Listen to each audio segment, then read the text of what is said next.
അങ്കമാലി അതിരൂപത ആസ്ഥാനത്ത് നടത്തിവന്ന പ്രാർത്ഥനാ പ്രതിഷേധം അവസാനിച്ചു. ബിഷപ്പ് പാംപ്ലാനിയുടെ നേതൃത്വത്തിൽ നടന്ന സമവായത്തിന്റെ അടിസ്ഥാനത്തിലാണ് ഈ തീരുമാനം.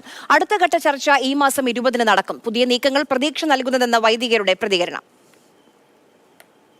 പുതിയ മെത്രാപ്പോലീത്തയായിട്ട് ഇവിടെ ചാർജ് എടുത്തിരിക്കുന്ന പാംപ്ലാനി ജോസഫ് മെത്രാൻ പറയുകയുണ്ടായി, ഞങ്ങളുടെ വൈദികര് ഇവിടെ താമസിക്കും ഈ രാത്രിയിലെന്ന്.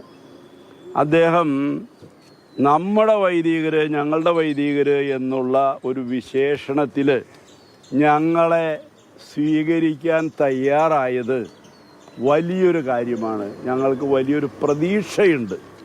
ഇനി ഭാവി കാര്യങ്ങൾ എങ്ങനെ വരുമെന്ന് കണ്ടറിയാം. നമുക്ക് ധീരരായ ഞങ്ങളുടെ വൈദികർക്ക് അഭിവാദ്യങ്ങൾ നേരുകയാണ്. ആദ്യമേ തന്നെ ഇനിയുള്ള ദിവസങ്ങൾ സുഗമമായ ചർച്ച, വ്യവസ്ഥകളില്ലാത്ത ചർച്ച, ഞങ്ങൾ അതിന് തയ്യാറാണ്. അഭിവന്ദരായ പിതാക്കന്മാരും തയ്യാറാണ്. നമുക്ക് പ്രതീക്ഷയോടെ കാത്തിരിക്കാം. മാധ്യമപ്രവർത്തകരായ നിങ്ങൾക്കെല്ലാവർക്കും കൃത്യമായ നന്ദി അറിയിക്കുകയാണ്. നിങ്ങൾ ഒരുപാട് സഹനങ്ങൾ ഏറ്റുമെന്നറിയാം.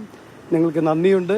അതുപോലെ പോലീസ് ഉദ്യോഗസ്ഥന്മാർ എത്ര ദിവസങ്ങളായി ഇവിടെ ഇരിക്കുന്നു. അവരുടെ മേലധികാരികൾ പറയുന്നതനുസരിച്ചായിരിക്കും അവർ പ്രവർത്തിച്ചത്. അവരോട് ആർക്കും ഞങ്ങൾക്ക് പ്രതികാരമില്ല, പകയില്ല. എല്ലാവരോടും ക്ഷമിക്കുന്നു. നമുക്ക് സുഗമമായി സന്തോഷത്തോടെ മുന്നോട്ട് പോകണം. ദൈവം അനുഗ്രഹിക്കട്ടെ.